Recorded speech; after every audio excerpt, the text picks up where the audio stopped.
Welcome to Moments with Marianne. This is your host, Marianne Pastana. And we're here today with special guest, Rima Bonario, who's here to share with us her new book, The Seven Queendoms, a SoulMap for Embodying Sacred Feminine Sovereignty. So are you looking for inspiration, information, and potent practices that will support you in deepening your connection to your inner sovereignty? Well, today Rima's here to share with us just that. Dr. Rima Bonario is an author, workshop leader, soul coach, and wild heart healer. She speaks and teaches on women's empowerment and embodiment practices through online and in-person women's circles. She also leads sacred travel journeys to places like Egypt, France, and Hawaii to awaken and activate a deep connection to the divine feminine within. Rima holds a doctorate in transformational psychology and tantra and sacred art of anointing. She's the creator of Bloom Fine Egyptian oils, and she loves initiating women into the use of these high vibration oils and the ancient practices of self-anointing. So let's welcome to the show, Dr. Rima Bonario. Thank you so much. I'm so delighted to be here. My goodness, what an honor it is to have you here and to talk about your new book. What was the inspiration behind writing this book? Part of what happened for me was I had feedback from my daughter growing up that I wasn't showing up in quite the way that I wanted to show up as a mom. And that caused me to sort of seek out ways that I could improve myself, improve my parenting skills so that I wasn't repeating the same mistakes that I experienced as a child with my parents who really didn't have much support. And that was sort of the beginning of my road to my own self-discovery.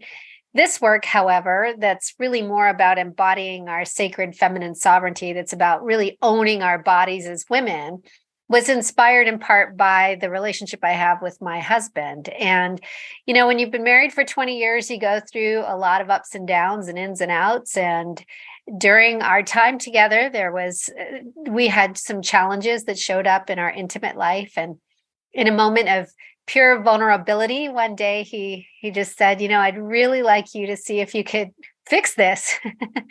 And at the time, we did think it was just my problem. Later, as I started healing, we saw there was, you know, work for us both to do. But really, that's what it came from. It came from the two most important relationships in my life were relationships that I wanted to improve. And it had to start with improving my own healing.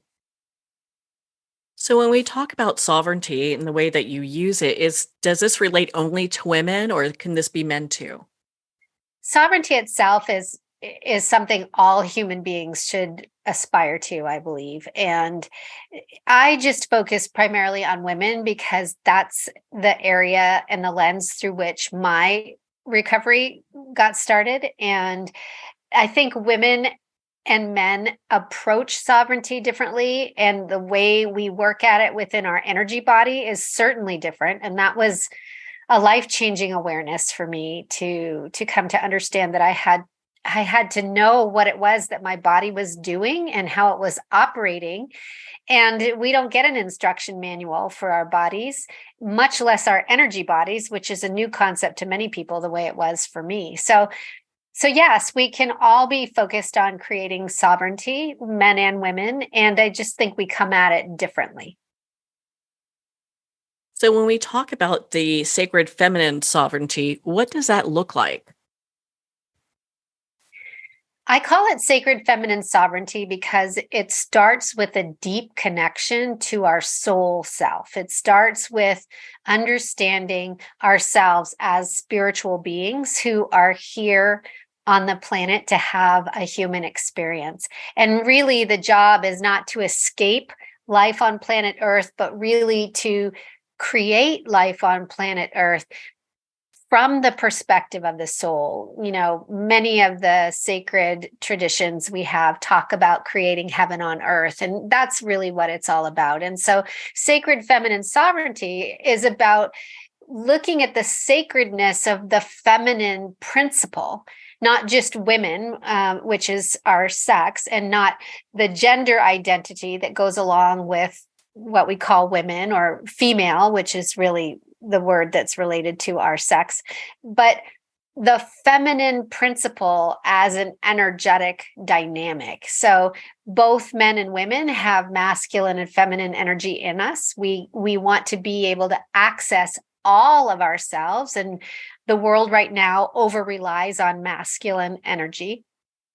And so being able to tap into your own sacred feminine sovereignty is allowing us as women to get at a whole host of tools and techniques and a form of power that's very different from our masculine power.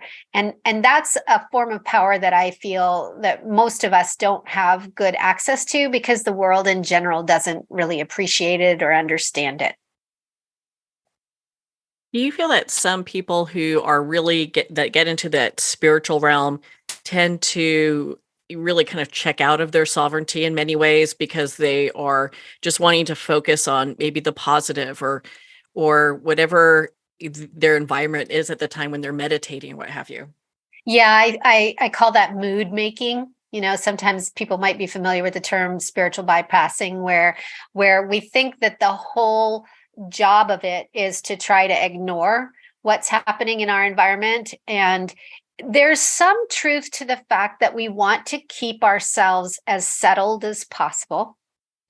And that means being settled in our nervous system as well as centered in our hearts. But there's also a really terrific Buddhist proverb that talks about how a young adept was going to meet a guru, a famous guru, and he had a long journey ahead of him, and it was very arduous. And all the way along, he kept just holding the one question that he wanted to ask the guru, this burning question when he arrived. And that sustained him through the journey. When he finally makes it up the mountaintop and is in front of the guru, and he says, I have a question, master, that I've come with, that I've carried all this long way. And I just need to know, how is it that you always stay centered?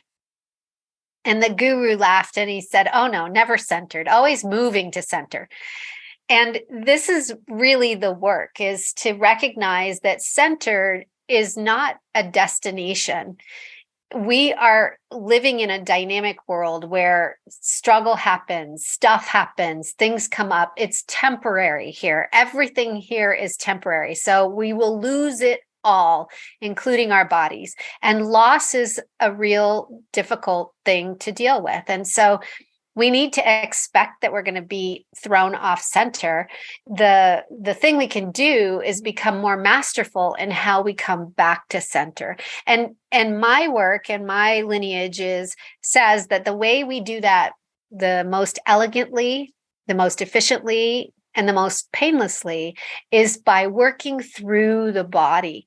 So people that have as their spiritual habit to try to leave the body are actually missing the point, I feel, of being embodied on this planet. I mean, there's a reason that we are here, and it includes having a body. And so learning how to be good stewards of our body, to understand the healing properties of our body, the capacity for our body to process massive amounts of difficulty. We just haven't been taught. We just haven't been trained that our body is a powerful shamanic tool that can help us live life, and not just live it and survive it, and not even just thrive, but like really develop a joyful, blissful, even relationship with life. When you work with women, do they have a tendency of really having a difficult time connecting with their divine feminine because they are working in environments that are so highly masculine? Yeah, that's what I specialize in supporting women with. And I can do that because I spent decades in that exact dilemma. I started at one business, and then that grew into two businesses, and then it became three businesses. And I had an elementary school child that she got into middle school, was incredibly busy with all the things, in a relationship that I was seeking to have, a very conscious marriage. And I was in so much of that push energy, get it done, make it happen, crush it, all the things, all the ways we talk about it. That's a very masculine outputting of energy. Whereas feminine energy draws inward. It is magnetic. It brings that which is in the environment that we are seeking to us by understanding that that which we are seeking is also seeking us. And what I help women do is to actually shift into their receptive powers. And as a woman who is in her receptive core, her receptive nature, we then draw to us so much of what we thought we had to go out and hunt for, which is the masculine way. And, sometimes we still need to do that. We need to put that energy and the output out into the world. But the vast majority of us are doing that at such a level that it is really messing with our energy bodies. The female body in particular is not designed to output all the time. Whereas the male body gets charged with outputting. It just has to do with the way the battery sits in the body, if you want to think about it like that.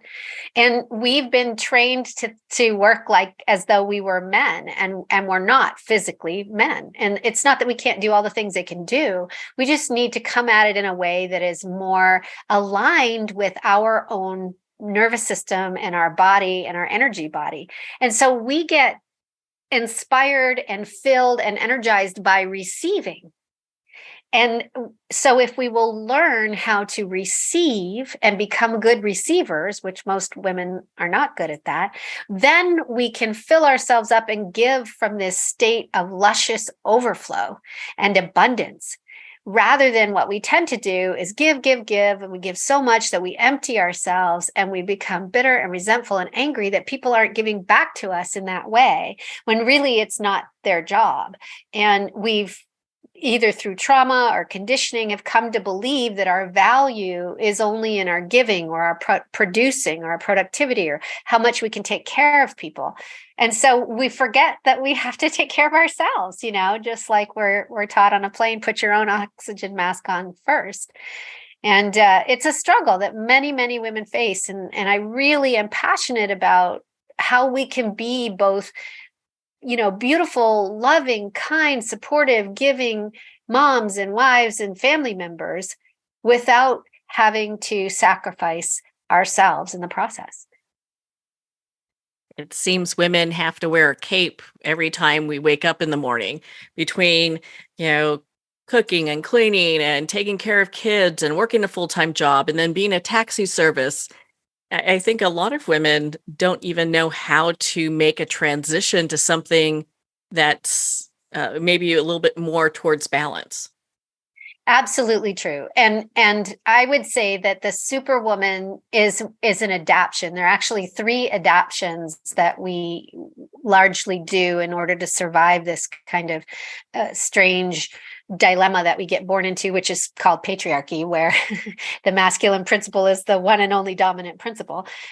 One of them is to stay in more of a princess energy, where we're just waiting for somebody to come rescue us, and everybody else has the power. We're afraid of our own power, don't know how to wield it, and we feel left out and alone a lot of the time, overlooked. The other is the good girl energy, which is that in that archetypal energy, we're just trying to survive by taking care of everybody else and hoping that if we just take care of everybody else, then we will get taken care of and it will be okay. But we often feel like a servant in our relationships, and we can have a lot of resentment and a lot of unworthiness that can come on from that type of living. And the superwoman, when she's pitted against those other 2, seems like a much better choice, and I flirted with all 3 of these. I've done these all for many years and know them well. And the superwoman is this woman like you're talking about, who she's just determined to get it all done, to keep all the plates spinning. And what she's doing is really often hiding how exhausted she is and how empty she feels inside and how alone, she feels like she has to be the responsible one while everybody else is getting to do whatever they want to do. She's got to keep the wheels on, and I just really urge women to trade their cape for a crown and to really lean into this queen archetype, because that archetypal energy gives us a completely different feeling. When we just imagine in our own minds the notion of a queen, something happens to the body as you think about it. If you were to just sit in your chair the way you think a queen would sit, you're going to find yourself feeling taller and feeling sort of more rooted in the core of your body, because the queen is connected to herself first and foremost. And she recognizes that her superpower is to be well resourced. And because she's so well resourced, she can do all the things that the princess and the good girl and the superwoman want to do, but she can do them without expending all of her energy and ending up, on the roadside just wasted. So she's able to be much more effective in creating a life that not only is good for us, but is good for the people in our lives. So, what is, and I think this kind of ties into this a little, our discussion a little bit, but before we get too far ahead, I'd like to just take a step back, and I'd love for you to talk about the triple goddess. Right. Well, that was part of my journey when I was doing the research for this book, and I was looking for new models of feminine power. And it kind of grew up out of my own just flailing about and trying to come up with a different way, because I could feel that what I was doing wasn't working anymore. And this insane schedule that I had, and not feeling part of this issue with my husband in our intimate life was I was so busy all day long and had so much going on that, sex was just another chore or something to do on the to-do list. I was trying to get things off the to-do list. In order for us to really have a beautiful, vibrant, intimate life, we have to be able to access our capacity to soften and receive. Even if we're in I'm in a heterosexual relationship, but you could be in a same-sex relationship, and partners have to be able to give and take. And to be able to receive that energy in is receptive, and give the energy out is more of a masculine thing, whereas the receptivity is feminine. And so part of what happens is that I was so busy, and I was having all of this go on, and my child was getting older and growing up, and I was deeply looking for these new, more feminine ways of being. And I found the Maiden Mother Crone teaching around the three faces of the goddess. And they're loosely tied to the times in a woman's life, but really they were inspired by the phases of the moon. And so there's this sense of being in your maiden time where, again, you're younger and you're just free and able to enjoy yourself. Your mothering time where your focus is on your children or whatever it is you're creating. If you're birthing a business or you're birthing a career, that you're nourishing and nurturing that thing, that child, that experience, that goal. And then you move on finally into crone, where at the crone time, you are the wise woman and you just get to sit back and, be celebrated and maybe offer advice from time to time.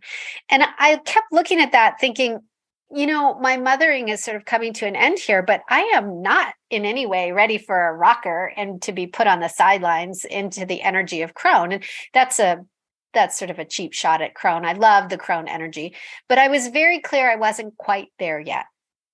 And so as I began to do the research, I started to come across this idea that there was a missing fourth archetype.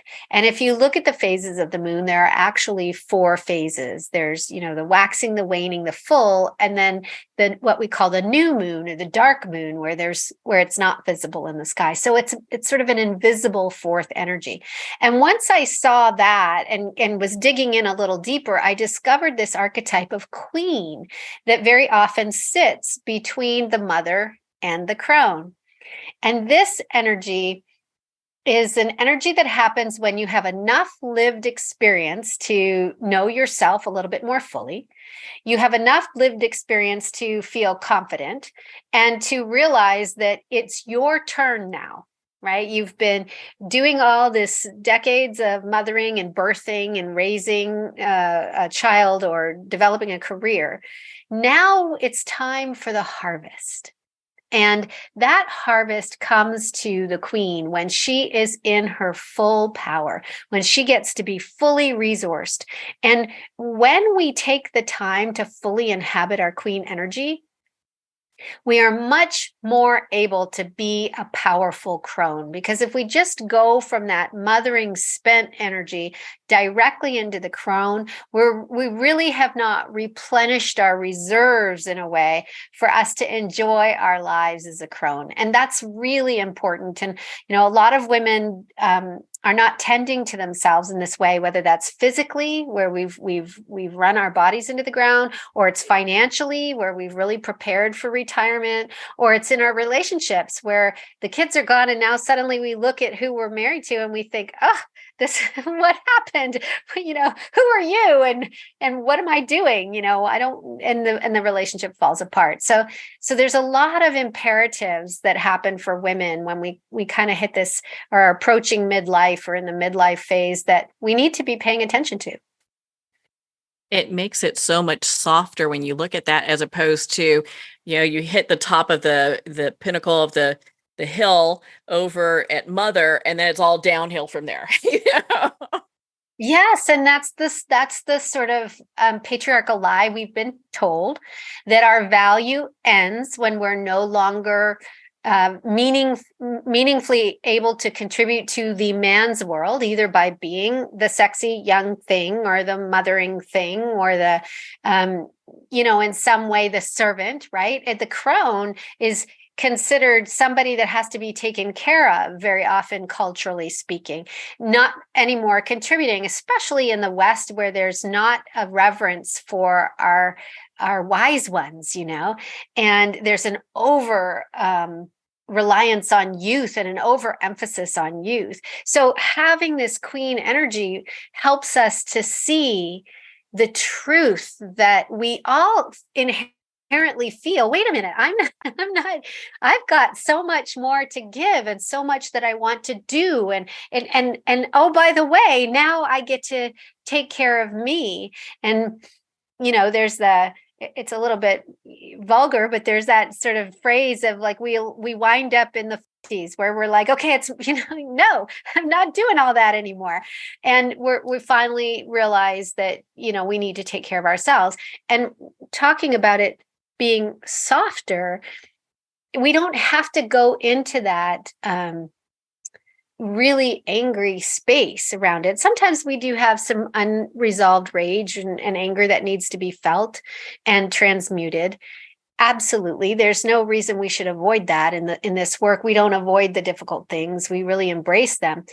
But what happens is we're able to move into this time in our life from a place of joyful open-heartedness and juiciness and playfulness and expectation of what's to come that's still so exciting and still so much potential.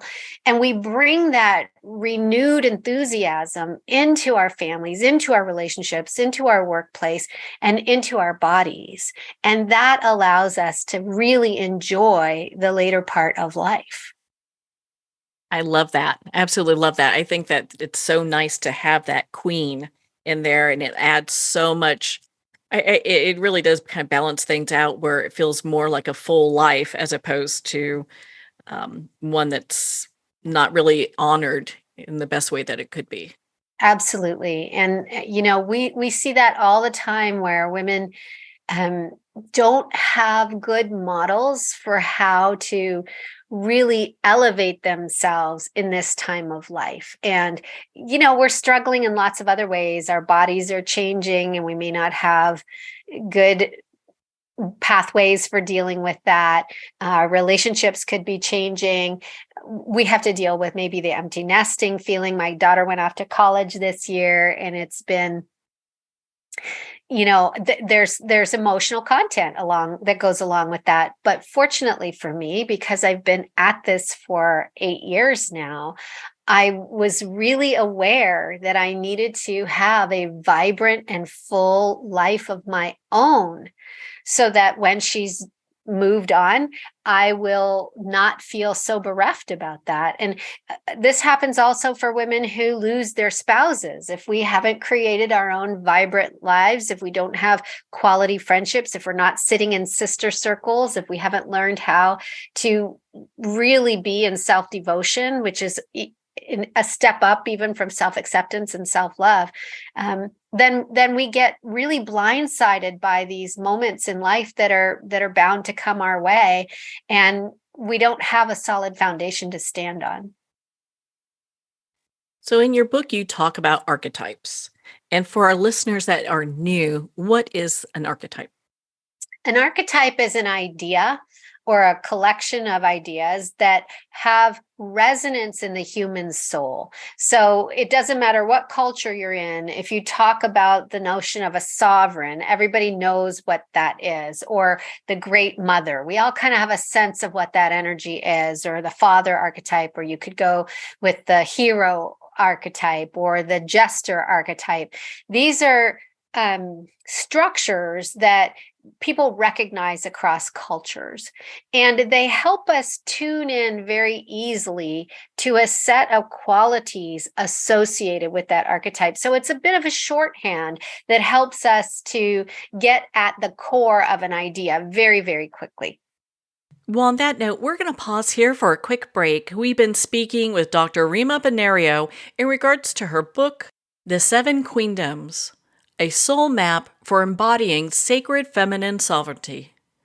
You've been listening to Moments with Marianne. We'll be right back after these messages from our sponsors.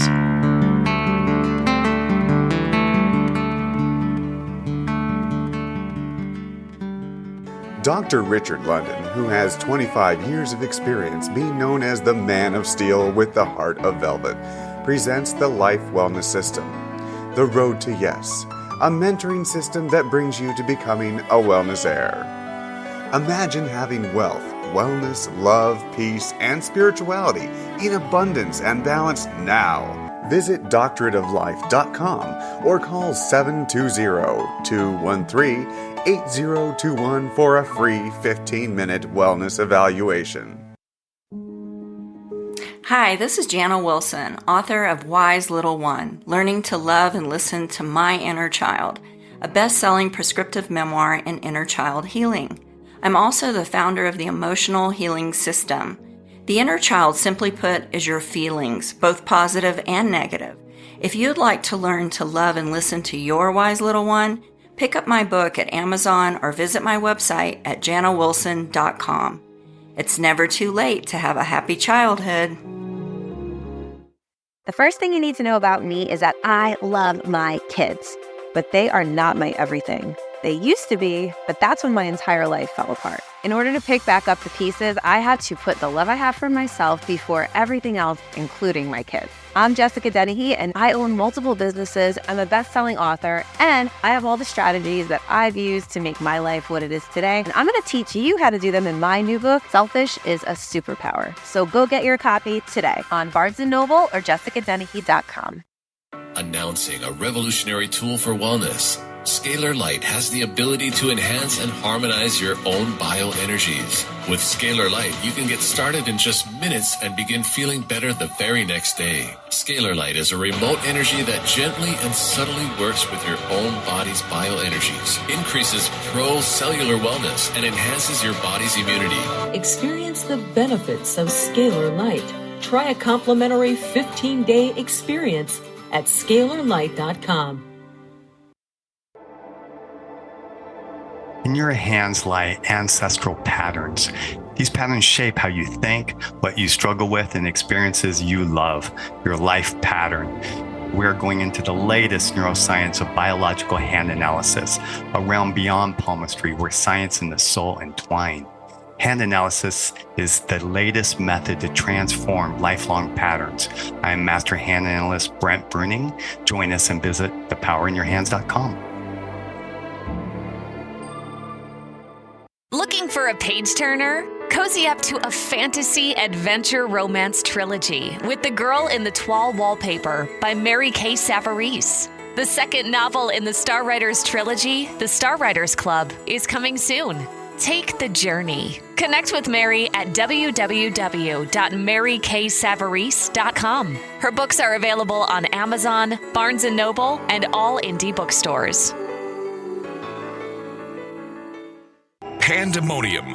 Fast forward 20 years. A U.S. president seizes control of all U.S. missiles, the power grid, the banking system, and every computer in America as he hides in an underground bunker. Pandemonium, a captivating sci-fi thriller where a hidden war, psychics, aliens, artificial intelligence, and transcendental love collide with the latest media technology. Pandemonium, live to all devices. Get your copy on paperback or digital. Free sample at getpsychic.org. With Breath Hub, you'll experience the transformative power of breath as it harmonizes your body, mind, and spirit. Recommended by experts in fitness, sports, psychology, and medicine. Meet the scientific way of being well. Breath Hub. Breathe better, live better.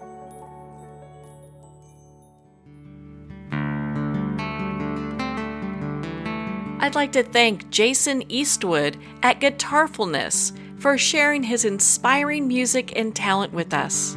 His music is known worldwide for cultivating atmospheres of harmony, inner peace, and clarity.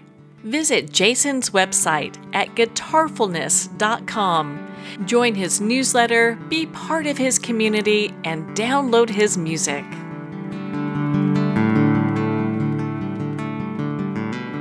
Welcome back to Moments with Marianne. We're here today with our special guest, Dr. Rima Bonario, in regards to her new book, The Seven Queendoms, a soul map for embodying sacred feminine sovereignty. There's a point in your book that I'd like to touch on, which is energy and our energy body. How does that tie into the Seven Queendoms? Well, so I took the queen archetype and I broke it into 7 different venues, really 7 different queens that are associated with 7 areas of sovereignty. And one of those areas of sovereignty is energetic sovereignty. She works with the empowered queen, which is also connected to the solar plexus chakra. And when we talk about our energy body, we're talking about the invisible body part of our energy field. See, here's the thing that quantum science has been showing us over and over again, that everything that's here is an electromagnetic energy field first and foremost, and then matter is generated out of those energy fields. So we all have an in pole and an out pole. That in pole is our feminine pole and the out pole is our masculine pole. And so understanding how your energy body works is essential, because the stress that shows up in your physical body ends up in your mind, and then that generates your thoughts, and your thoughts then generate the things that come out of your mouth.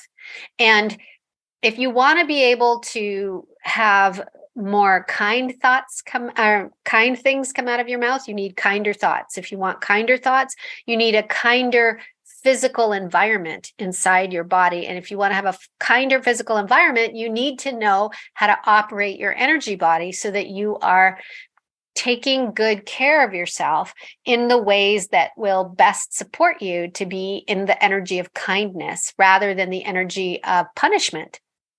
And I'm here to tell you that most of us operate in the energy of punishment. We may not recognize it as that, but we push ourselves to stay up late because we need to get the report done, or we push ourselves to get up early because we have to go work out, and we push ourselves to, handle all the things, and we cheat ourselves out of good meals, nourishing meals. We cheat ourselves out of rest, and these things are not sustainable. And when you've learned how to listen to your physical body and your energy body, you start paying attention to these things that we blow off all the time, because you understand that if you want to show up the way you choose to in your best self, you have to go upstream, and you have to catch the inputs that are coming in that create the output you don't want. Many, many people think that it's a matter of willpower, that if we were just stronger or, just somehow a naturally better person, we would be able to do these things. Or we project the problems outward. If you would just behave differently, if you just weren't such a pain in my butt, if you would just behave properly, then I could be a nicer person. the truth of the matter is the queen takes radical responsibility for her life experience and for the experience she's having and that she's generating as the queen of the queendom. And so we have to be willing to go upstream and look at, do I even know what my energy body is? Do I even know that there's an anatomy to it, that you have energetic roots, just like trees have actual roots. You have an energetic core that sits along your spine, just like the trunk of a tree. You have energetic fibers that go out and collect information that are available to you. And I know this all sounds terribly woo-woo. It certainly did for me in the beginning, but I've become a true believer because anecdotally, I have experience now of the difference between who I can be when my energy body is settled and in good space, and what's available to me when I'm disorganized on the inside. So it's completely different. Thank you for going over that. And I think it's important because I think a lot of times people just get to this place where they don't believe that they can make these changes. Like you were saying, there's all these other things going on. And so how can they start making a change? How can they start investing in a change in themselves? Yeah, it's an important inquiry for our time. And obviously, I'm going to say, well, you could pick up my book as a starting place. But what's so nice about the book is that the front half of the book talks about my journey and all the things that I had to learn about and go through and life experiences I've had. It'll offer some great examples. But then you get into the part of the book where I actually go into these 7 domains. And it can be hard or it was for me anyway, to try to tackle everything all at once. So rather than doing that, I split it out into these 7 areas of spiritual sovereignty, mental sovereignty, emotional sovereignty, energetic sovereignty, sexual sovereignty, physical sovereignty, and then what I call Dharma sovereignty, that's all about our purpose in the world. And so there's a queen for each one of those. And in the book, I take readers on a journey. It's not just information, but there are reading prompts, there are deep dive questions, there are exercises to do, there's energy practices in there, so that you can actually begin to develop a relationship with each of these queens. And as you do that, you start to resolve some of the troubling aspects that you might have in each of these areas. For example, if you're not feeling very sexually sovereign, you might need to do the activity in that chapter where you write out your history of what your experience has been, and you start to look for patterns, and you begin to see where you've given your power away or where you've abused your power as a sexual being. And that brings us to the richer conversation of understanding that each of these queens has 2 shadow aspects, 2 ways that we can misuse our power. One is by being under-resourced in our power, and the other is by being over-resourced. So the book really helps you to see when you are moving to center, as we talked about in that Buddhist proverb, but and when you have fallen off of center and you're in one of those either under expressions or over expressions of your sovereignty. And it helps us to watch for when those things are happening and make adjustments. Well, thank goodness for that. We can make those adjustments and move forward. And it's not something that can't be accomplished. Absolutely true. I mean, people really do have the capacity to change their lives. And I am so honored to support women in this work with my online programs, and especially in my annual program. I can watch what happens to a woman over the course of a year of doing this work together, where we work through each of the 7 queendoms together as a cohort. It is powerful. I mean, marriages have been saved, new jobs have been created, businesses have been started. Old trauma that has hounded women has been resolved. It's just the most miraculous thing to watch what happens to a woman who chooses to put herself and her healing on the list and then chooses to move the priority of it up the list with every bit of healing that she does. And so sitting down with the book and going through the exercises is a great way to begin the work for yourself, to begin to bring some of your attention onto yourself, and more than just attending to yourself, to actually do that deeper self inquiry to see, well, where am I doing great? Which of these areas of sovereignty do I have a great handle over? And which are the ones that I'm not doing great at, that I really could use some support? And the number one thing that I tell women, really, the biggest piece of advice I can give to anyone is to look around and see how much support you have in your life. And if you are not actually a little embarrassed by the amount of support you have, and that could be with hiring a cleaning service and having somebody that helps with your children, or having, maybe somebody in your family that supports you. Maybe it's having a coach, a teacher that you study with. If you don't feel slightly embarrassed by all the people in your amen corner, then you do not have enough people in your amen corner. You just simply don't have enough support. And that is an epidemic among women, I think, today, is that we really feel like if we ask for that help, we're sort of exposing a weakness, when in reality, not knowing when you need help and not being willing to ask for help, that is much more problematic. But society doesn't reinforce that. It tells us we almost have to be ashamed and keep it a secret when we're struggling. And so many women feel alone and isolated, that their lives look beautiful from the outside, but on the inside, they're not happy, and they don't feel connected to something larger than themselves. And it's almost as though they're living for everybody else instead of for themselves. And it's a tragic experience. And I think that there's not just the imperative of that people should be able to be happy in their life, but I think the world will be a much happier, kinder, and more highly functional place when people themselves feel happier, kinder, and more highly functional. You've done so much research for this book. Was there anything that surprised you when you're digging into this? Yeah, there was a study that I came across that was done where they were looking at how women's view of their lives and their personal happiness had or had not improved over a number of decades. And they began doing this research, I want to say it was like the 60s or so, maybe even the 50s.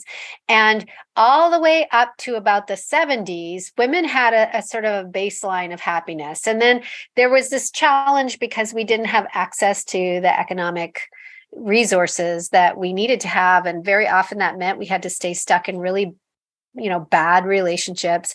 I mean, it was just the 1970s when women were allowed to open their own bank accounts without a man co-signing. It's sort of shocking when you really think that's just barely a generation ago or 2 generations ago. And so as women entered the work world and began to have greater economic power and increased earning potential, what I was so surprised by was that our happiness really didn't improve that much.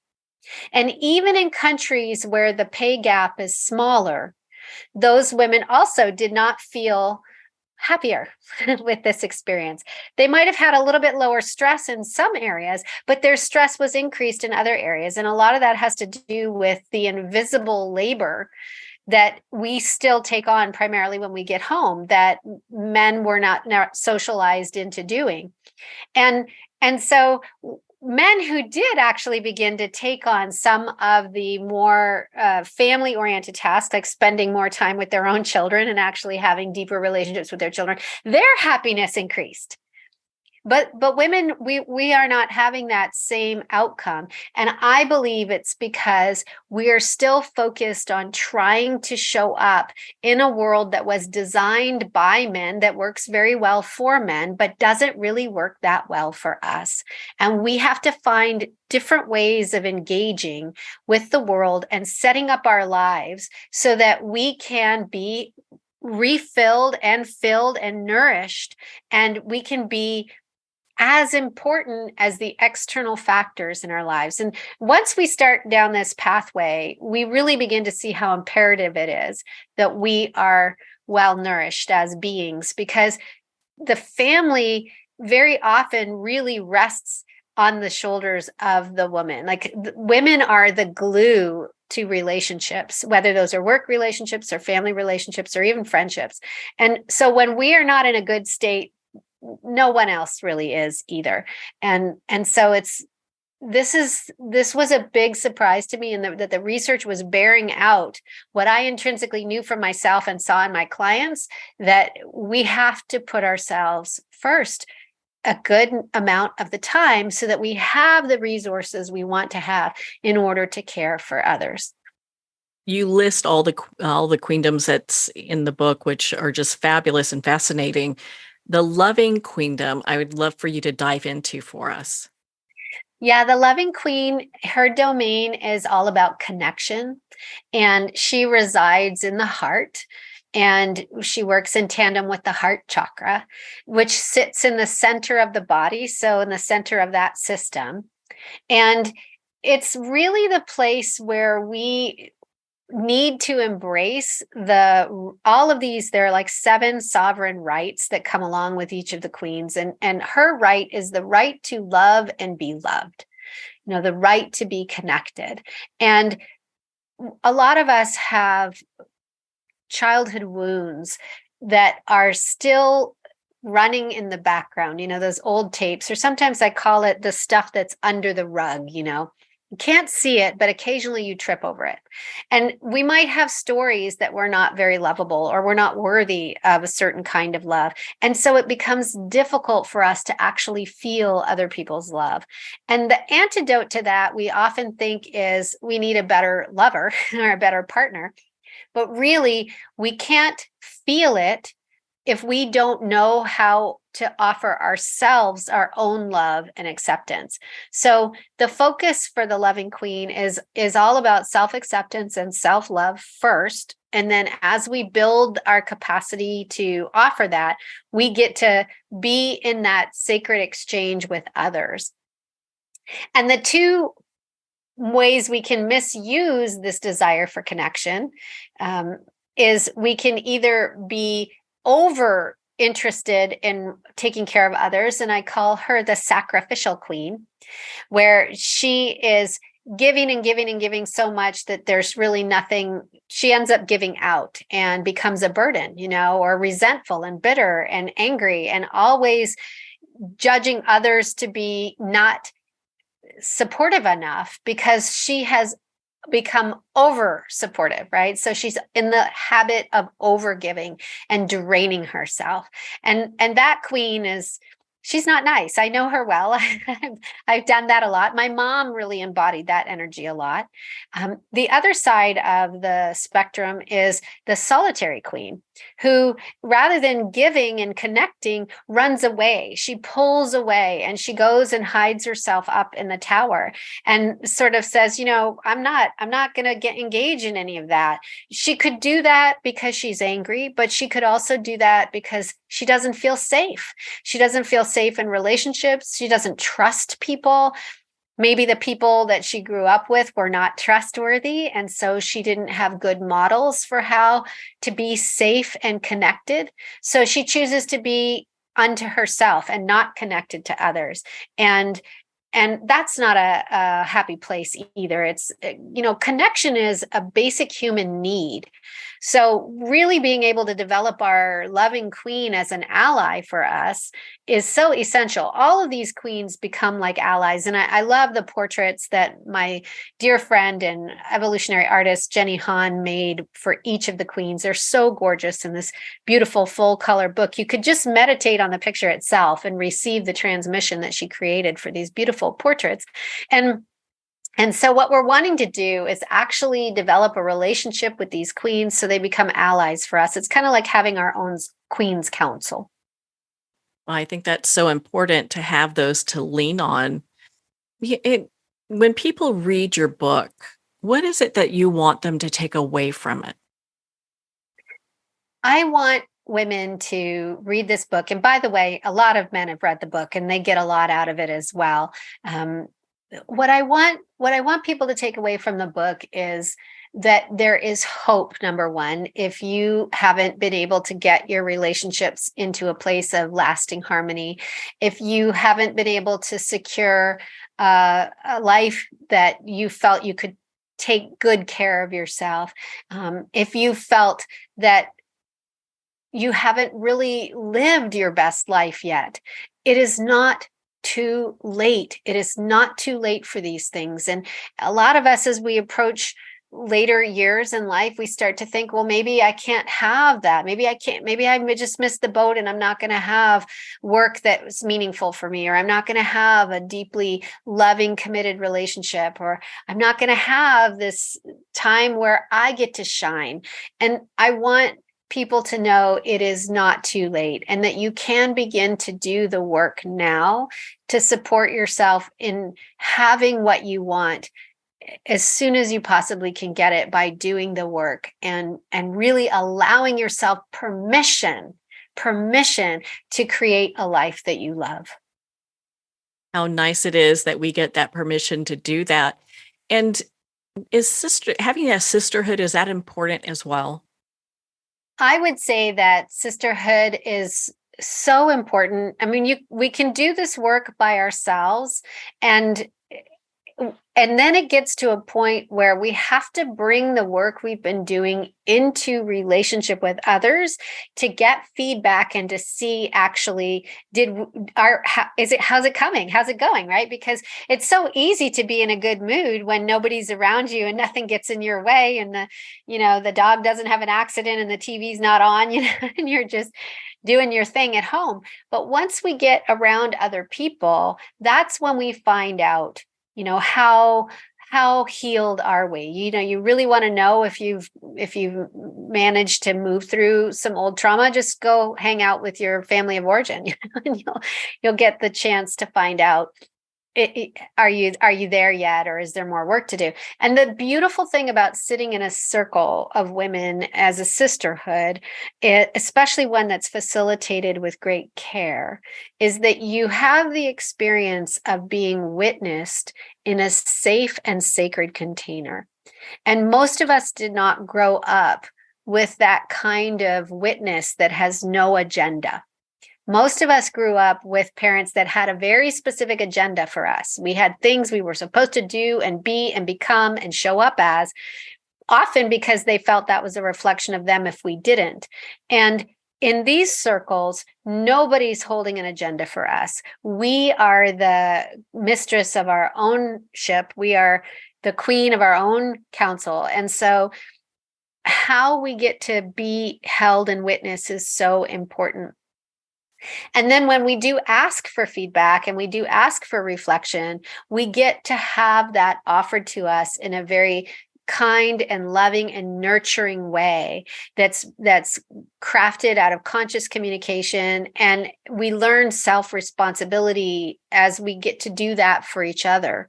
And we learn to deal with the stuff that comes up in an environment that allows us to do that safely, slowly, and with great care. Then once we're really building those skills inside of our circles, they just ripple outward. I was on a call with some women the other night, and they were I had a short program, and we were discussing whether they were going to come into the annual program, which starts this January.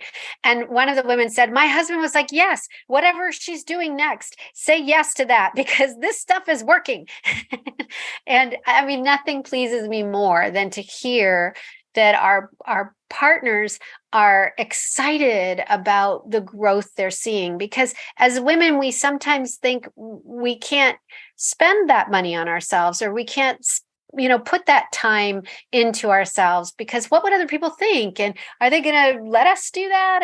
And or if we want to, we just might feel guilty about it, or we do it and we just kind of have to cut off the part of ourselves that feels a little bit conflicted. And what's so beautiful to watch is when women see that their own blossoming allows them to fill their spaces with the most beautiful energy, the most beautiful skills, and everybody in the house benefits from the women in the house tending to themselves. In your book, you also share about the divine queendom. And I'd love for you to share a little bit about that with us. She's one of my favorites because I have so appreciated developing a relationship with what I call my soul. And, the divine is a great mystery. And we have a lot of religious traditions that we can turn to, some of which are helpful, some of which are not as helpful. But the truth of the matter is, nobody really knows for sure what's happening in the divine realm, or what the divine realm is, or how we're even got to be here, and all those things. So I love to connect with this part of myself that I call the knower. It knows that it knows that it knows. And that part of myself is bigger than my personality, and it understands, or the way I make it up is that it understands what the divine is. And that's not something that my little human brain is ever going to be able to completely understand. So all I need to do is focus on my connection point, which is my own soul. And I think of my soul as an aspect of the divine that lives in me. And I get to be an emissary of the goddess on the planet, or of God, if you prefer that language. I get to be an emissary of the divine, the hands and feet of God, literally on the planet, bringing good everywhere I go when I am capable of doing that. And sometimes I miss the mark. I'm human like all people. And so what I've learned is, rather than to berate myself about that or pretend I didn't do that and double down, as some people will do, to just be capable of owning my mistakes and moving back into an affirmative relationship. And that comes from having that connection to my soul, and along with that comes guidance.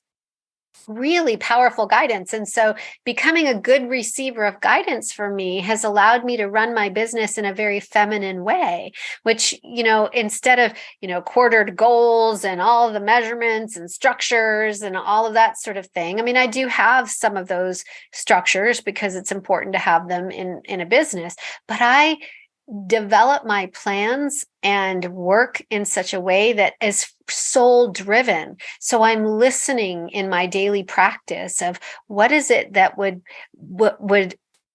please my soul? What is it that would check the box of my soul's purpose here on earth?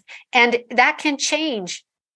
Sometimes, I do this, that looks good. Okay, now we're done with that. We're moving over here and we're going to try this for a while. And sometimes it's doing the same thing for a long period of time.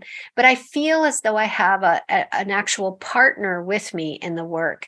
And so spiritual sovereignty and the divine queen is all about developing that really personal connection to the wisdom and the guidance that's available at that realm, in the divine realm, and being able to bring that into our daily life experience.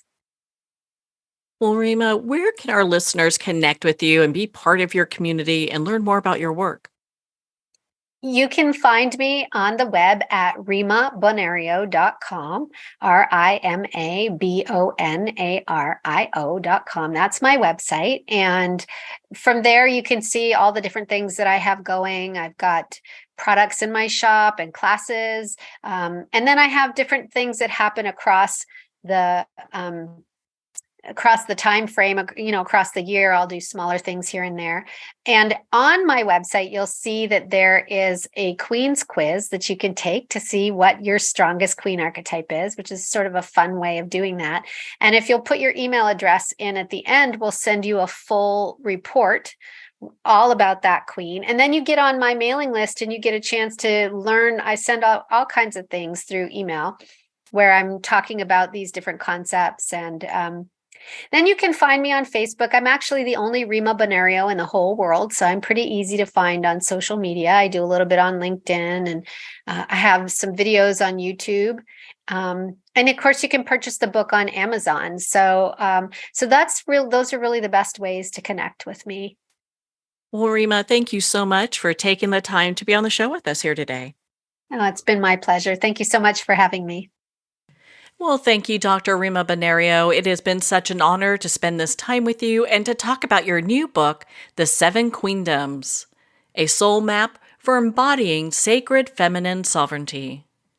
The Seven Queendoms is available at Amazon, Barnes & Noble, and all indie retailers. And remember, support our indie bookstores. I'd like to take a moment and thank all of our listeners worldwide in over 102 countries, including the United States, India, United Kingdom, Germany, Austria, New Zealand, Ukraine, Denmark, Taiwan, France, Netherlands, and many more. We appreciate your support and look forward to your comments and suggestions. Well, we're at the end of our time today. I'd like to thank everyone for tuning in. You've been listening to Moments with Marianne, where we make every moment count.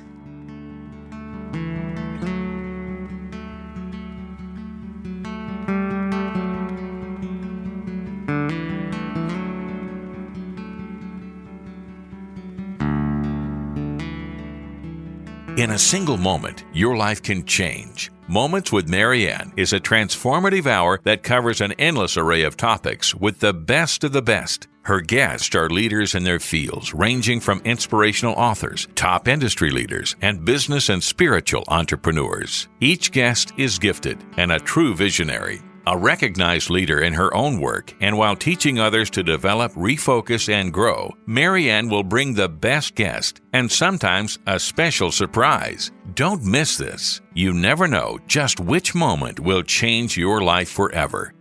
Make sure to tune in and visit momentswithmarianne.com for more information.